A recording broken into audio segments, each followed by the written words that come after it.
সাদাকে সাদা কালোকে কালো বলিব, সাদাকে কালো কালোকে সাদা বলিতে পারিব না, আর আইসক্রিম ব্যতীত কারো পা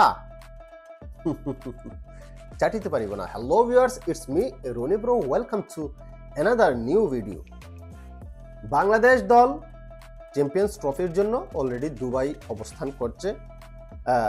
চ্যাম্পিয়ন্স ট্রফিতে যাওয়ার আগে বাংলাদেশ দলের অধিনায়ক নাজমুল হোসেন শান্ত বলেছে বাংলাদেশ চ্যাম্পিয়ন্স হওয়ার জন্যই খেলবে, এবং এই কথাটা বলার সাথে সাথে আমাদের সোশ্যাল মিডিয়ায় যারা কন্টেন্ট ক্রিয়েটর আছেন কিংবা বিভিন্ন ধরনের সাংবাদিক আছেন, তারা তার এই কথাকে নিয়ে কটাক্ষ, ট্রল, যে যাই বলেন শুরু করে দিয়েছে।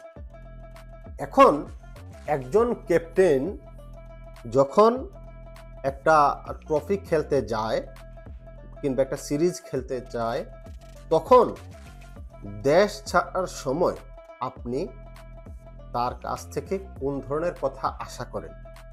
নাজমুল হোসেন শান্ত যদি বলতো যে ভাই আমরা যাইতেছি পিকনিকে, আমরা একটা ম্যাচও জিতবো না, আমরা তুলনামূলকভাবে কম শক্তিশালী, আমাদেরকে ধুয়ে দিবে সবাই, তো আপনারা আমাদের জন্য দোয়া করেন যেন একটু কম ধুয়ে।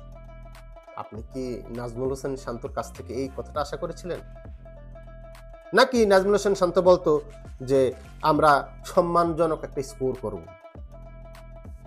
কোনটা আপনি কোনটা এক্সপেক্ট করতেছিলেন নাজমুল হোসেন শান্তর কাছ থেকে? সেই যে কথাটা বলেছে, এজ এ ক্যাপ্টেন হিসাবে আমার কাছে মনে হয় নাজমুল হোসেন শান্ত পারফেক্ট কথাই বলেছে যে হ্যাঁ, আমরা চ্যাম্পিয়ন্স ট্রফিতে যাচ্ছি, আমরা চ্যাম্পিয়ন হওয়ার জন্যই খেলব। এটাই হচ্ছে আপনার একজন ক্যাপ্টেনের কথা, এটাই হওয়া উচিত ছিল। বাট সে যখন পজিটিভ কথা বলল, আমরা সেটাকে নিতে পারি নাই। হ্যাঁ, আমরা জানি বাংলাদেশ দল চ্যাম্পিয়ন হওয়ার মতো দল না।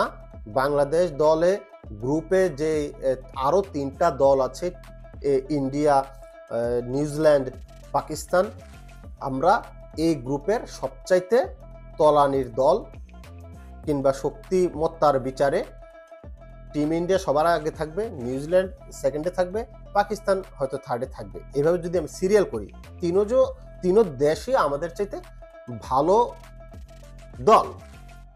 তারপরেও আমরা যখন খেলতে যাব, আমরা তো চাইবোই ওদেরকে হারাতে, নাকি? আমরা চাইবো না টিম ইন্ডিয়াকে হারাইতে? আমরা চাইবো না? অবশ্যই চাইবো। আমরা নিউজিল্যান্ডকে হারাইতে চাইবো না? অবশ্যই চাইবো। পাকিস্তানকে হারাইতে চাইবো না? হারাইতে চাইবো। আমরা যদি হারাইতে না চাই, তাইলে আমরা খেলতে যাবো কেন? তাহলে তো আমরা বাসায় বসে থেকে আমরা পয়েন্ট দিয়ে দিতে পারি। আমরা জানি টিম ইন্ডিয়া আমাদের চাইতে অনেক বেশি এগিয়ে, নিউজিল্যান্ড আমাদের চাইতে এগিয়ে, পাকিস্তানও আমাদের চাইতে এগিয়ে। তারপরেও আমরা যখন খেলতে যাব, আমরা তো অবশ্যই চাইবো যে তাদেরকে হারাতে।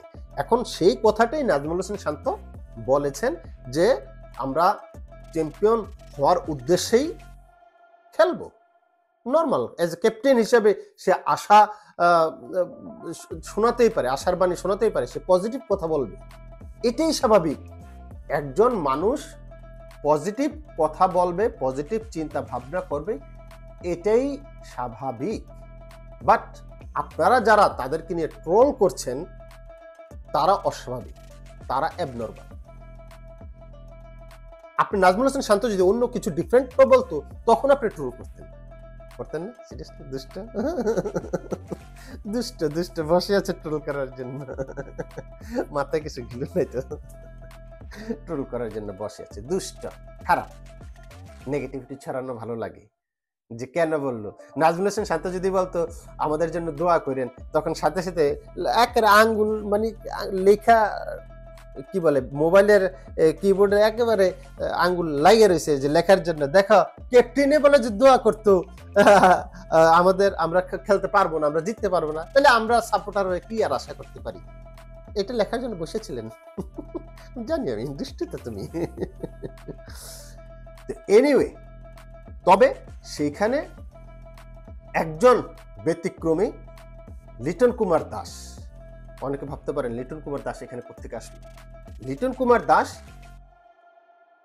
ওই পোস্টে লিখেছে যে আমি 15 জনের, আচ্ছা সরি আগে এটা বলে নেই যে এই কথাটা আসলে সর্বপ্রথম বাংলাদেশের টিভি চ্যানেল 71 চ্যানেল একটা রিপোর্টে তাদের হেডলাইনটা এমন ছিল যে 15 জনের কাঁধে 16 কোটি মানুষের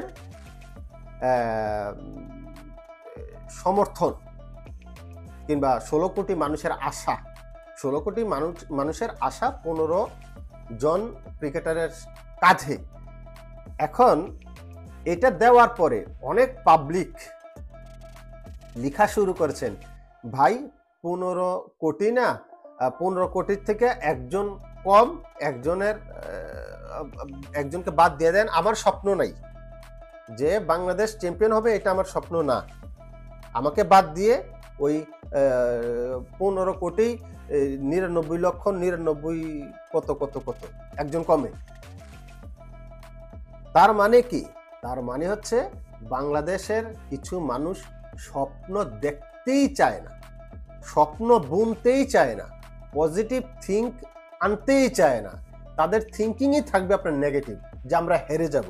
ভাই আমরা নরম দল, দুর্বল দল, এতে কোনো সন্দেহ নাই, বাট আপনার স্বপ্ন কেন থাকবে না যে আমরা হারাবো? আমাদের স্বপ্ন কেন থাকবে না আমরা টিম ইন্ডিয়াকে হারাবো? আমাদের স্বপ্ন কেন থাকবে না আমরা নিউজিল্যান্ডকে হারাবো? পরিসংখ্যান ভাই, আমরা তো সবাই যারা খেলা দেখে সবাই জানি আমরা নিচু সারির দল, ওদের তুলনায় আমাদের র্যাঙ্কিং হচ্ছে 9।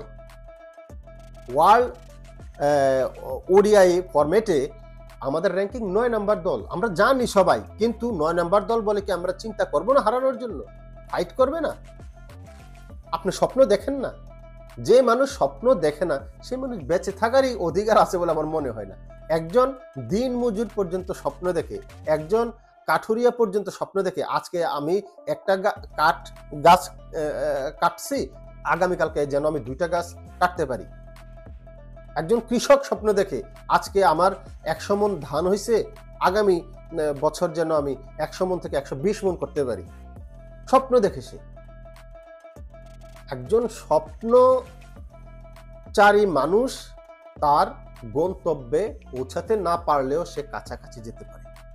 বাট আপনি যখন স্বপ্ন দেখতেই ভুলে যাবেন, তখন আপনি গন্তব্যকে, আপনি যেখানে পড়ে আছেন সেখানেই পড়ে থাকবেন, আপনি এক পাও সামনে যেতে পারবেন না। লিটন কুমার দাস ওই পোস্টে শেয়ার দিয়েছে এবং ওই পোস্টে লিখেছে যে 15 জনের কাঁধে 16 কোটি মানুষের স্বপ্ন। আমি সেই 16 নাম্বার জন মানুষ, যে আমিও স্বপ্ন দেখি। আমি হয়তো মাঠে খেলবো না, কিন্তু আমি ঘরে বসে বাংলাদেশের সেই স্বপ্নকে সাপোর্ট করে যাব। 16 নাম্বার মানুষ হিসাবে সে দাঁড়িয়ে গেছে।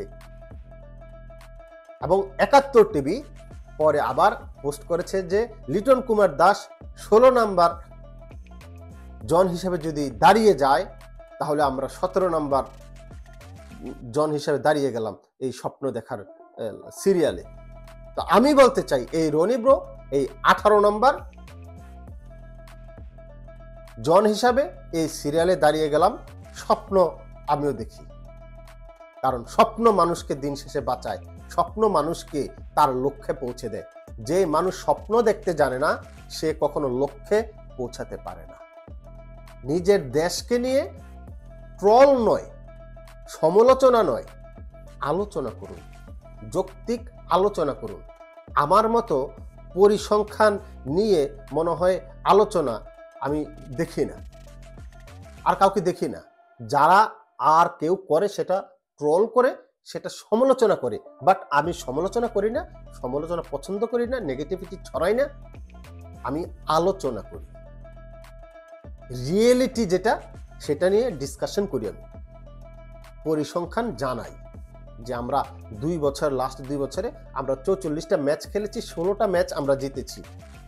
আমাদের আশা ভরসা নাই, বাট আমরা স্বপ্ন দেখতে ভুলবো না, পিছাবো না। সবার স্বপ্ন হোক বাংলাদেশ ভালো করবে। সবাই ভালো থাকবে।